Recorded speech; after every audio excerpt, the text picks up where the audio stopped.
Sven. I'm kind of getting used to being in front of the camera now, just a little bit. So this video is in response to KalelPrime's can a bot, or can some piece of plastic cheer you up? My initial reaction was, I'd hope so, because otherwise, why are you getting it? It's like, if it doesn't make you happy, why are you purchasing it? Because it offers no other function, does it? So, yes, otherwise I wouldn't have them. But what specific ones? Well, if we're going to talk Transformers, primarily, my first two I have to mention, and who doesn't know who that is? And this guy. These are my two favourite characters from the original comic, because I was much more into the comic than I was into the TV show, so I'm particularly pointing out, look, Prime has yellow eyes, and there's no blue on someone's visor, okay? Because as far as I'm concerned, that the bios on the toys came first, and then it was the comic. And what they did in the cartoon series tended to be not quite right, in my eyes. So yes, this is it's impossible for Optimus not to make me smile. And these being the original guys, my two favourite characters, they're dead. That's brilliant, fantastic. But they have later versions, obviously. I mean, these two characters keep popping up, obviously Prime much more than Jazz did. Let's pop those back.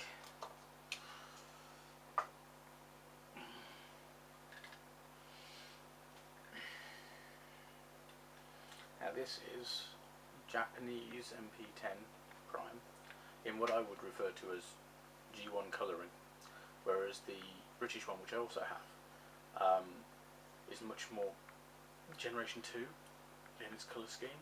So if you compare a G1 original Optimus and a G2 repaint of the original Optimus, that's basically the difference between P10 and the British Masterpiece Prime. You'll notice that, yeah, the added logo there, just for the fun of it anyway. And in there, like most of my, well, should be all of my Autobots, is a logo you might recognise.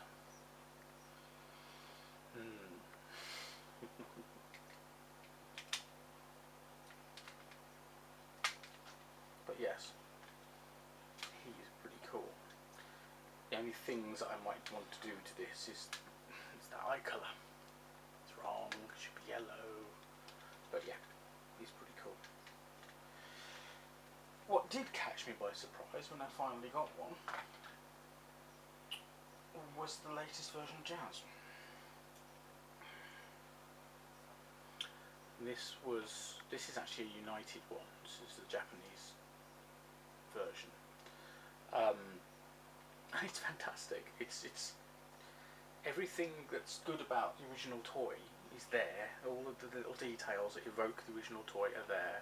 Okay, we could do with a bit of colour in here, and if it came with a sticker set, I would have gone mental with it perhaps, and I think it might get repro-labelled.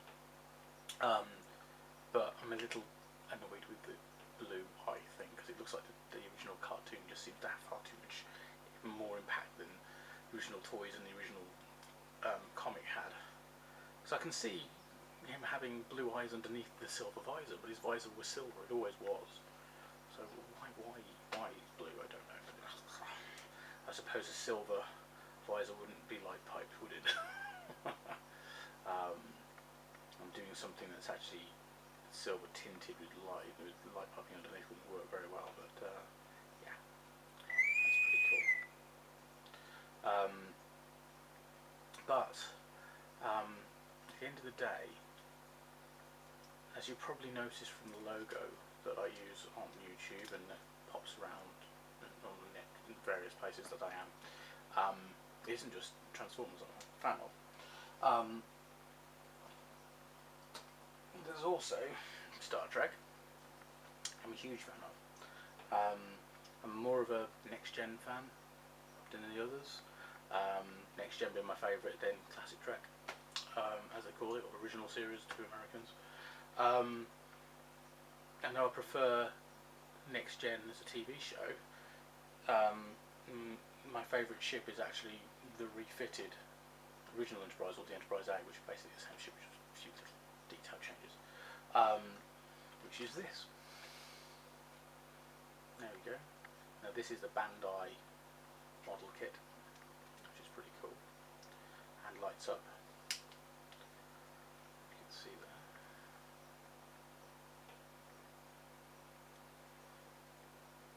Now that is the Enterprise as far as I'm concerned. That's the what it should look like.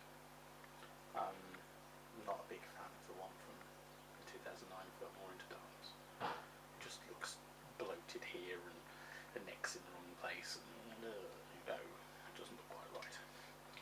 So I tend to, when I collect Star Trek stuff, it's very unlikely I get action figures usually. The only action figures I really own at the moment are those of Riker and Dax, because they're my two favourite characters. Esri Dax especially.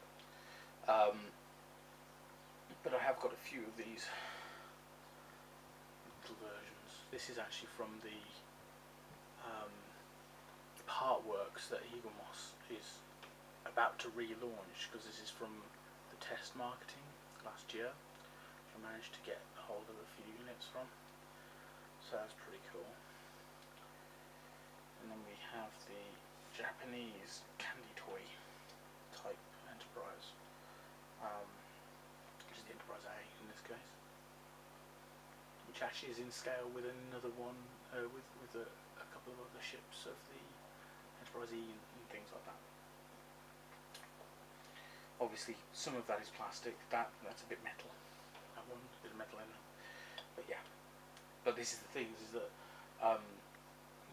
calling it plastic crap when you're talking about G1 Prime, which is metal up here, yeah, it's mostly plastic. But the other plastic that I'm quite passionate about as well.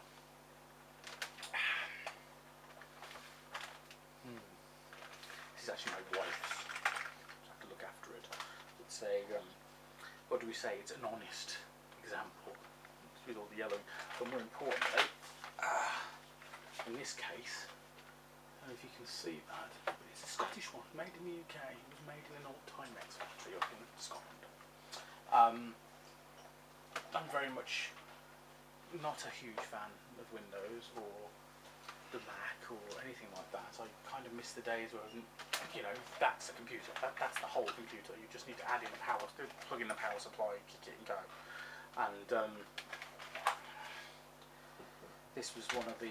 This is an A1200, so you've got the better graphics chips, the ability to put in a hard drive internally, and it was also Frankensteinable to the point of near stupidity. There's so many extra ports and things inside this that people have adapted to do various things. There was a clock port on board, which was supposed to be, so you just put a little circuit with a clock on it and a battery backup, and someone's managed to create a sound card that plugged into it, which was just fantastic. And of course, one of the rarest ones, CD32, which is quite cool. Most people will wonder what the hell that is, let's be honest. If you have any questions, please feel free. Back to the transformery things. Yes, robots can cheer your day up. With me it tends to be a Prime or a Jazz, but I left my Masterpiece Grimlock alone for a little while after I bought it and opened it when I was having a bad day. Oh my god, that toy is brilliant. Bizarrely, that's probably my favourite Masterpiece toy. because the British version, which I assume is the same as the American one that Toys R Us had, seems to be a bit more G1 than the Japanese one. A few little details on it, and the fact it came with the crown that Grimlock wore in the comic made a huge difference to me. The sharper teeth and whatever. I've got kids running around. I don't particularly want sharper teeth. I don't want to bother running around. But yeah, the crown was massive, and just the little painting details on the legs and things like that made it more accurate to the original G1 toy. And that I was interested in. Whereas the other accessories, the Japanese one got like a daft apron and all that stuff from incredibly silly episodes. And the animated series just no. I like my Transformers from the comic. Thank you very much. So yes, I mean, when I finally got a Predicate, that made me smile. I'm still too scared to put those labels on it though. I'll do that eventually. It's actually got to the stage where I'm even getting a little bit into customising. I tried a long time ago, but never really got anywhere. And I found a Jazz that I'd stripped of the labels the other day, and a sticker set to make him a police cruiser. So I finished that off the other day. I'll put some photos on in a bit on this video to give you an idea. Now, one thing that has worried me that I've seen in some videos, and I'm watching videos from all sorts of people from who are into Transformers and coming to auto assembly and so on and so forth. Far too many people to list on here, unfortunately. But yes, it's just I'm kind of loving the whole AA is having some form of effect on people. What does worry me though is there's this suggestion that a load of these new video responses are only happening because of auto assembly. I'm hoping that's not the case. If anything, I'm hoping auto assembly might have regenerated the idea of doing video blogs and things like that for people. I must admit it was the response to the auto assembly videos last week and a half ago, which prompted me to do my first ever video blog, which was weird, felt weird, it still feels a little weird. I'm very much someone who's not very good at marketing themselves, if that makes any sense to anybody. I can sell things, I've been in retail for 23 years, so selling things to people is not a problem. Selling myself, marketing myself, it seems awfully weird and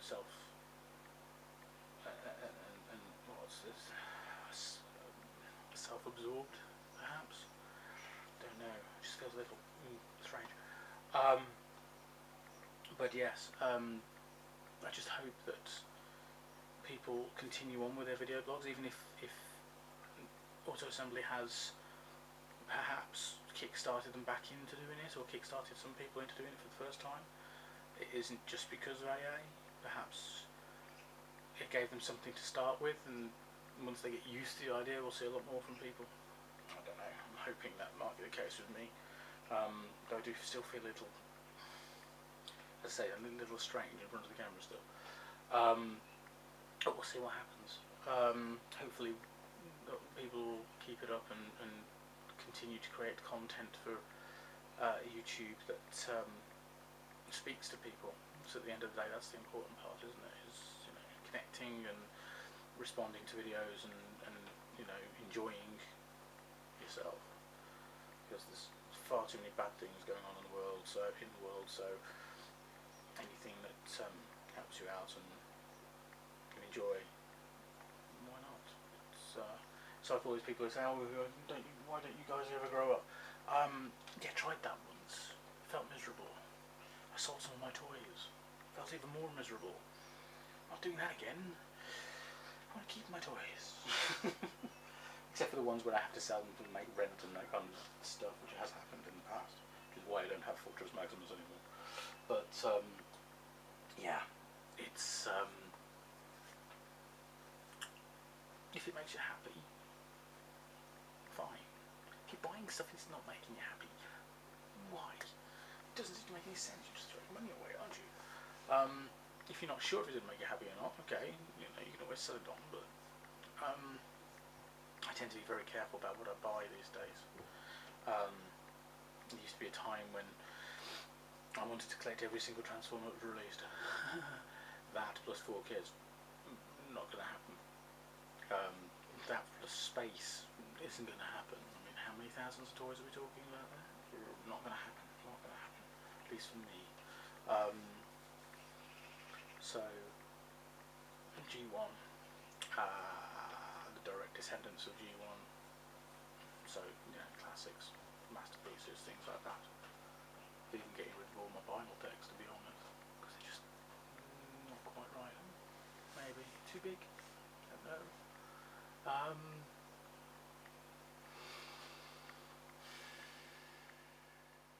But yeah.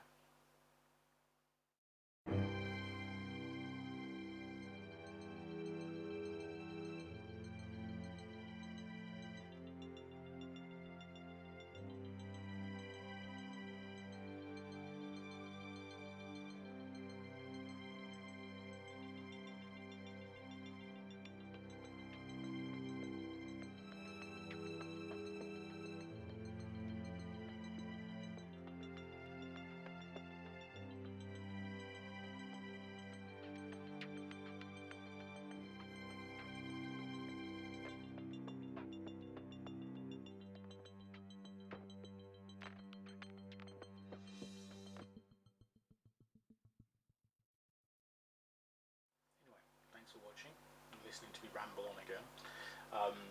Hopefully you'll see more of me as I'm getting slightly more at ease in front of the camera. Slightly more likely to smile. Because I seemed awfully serious in that first video, didn't I? Oh dear, yes. Can't be having that all the time. And I'll see you again soon. And don't forget to check out the videos I'm doing for Geekology as well, where we're reviewing various things. We've done a couple of Star Trek Creo sets so far, but I'm sure we'll move on to other things. And perhaps I'll do some reviews myself on my own for Transformers stuff.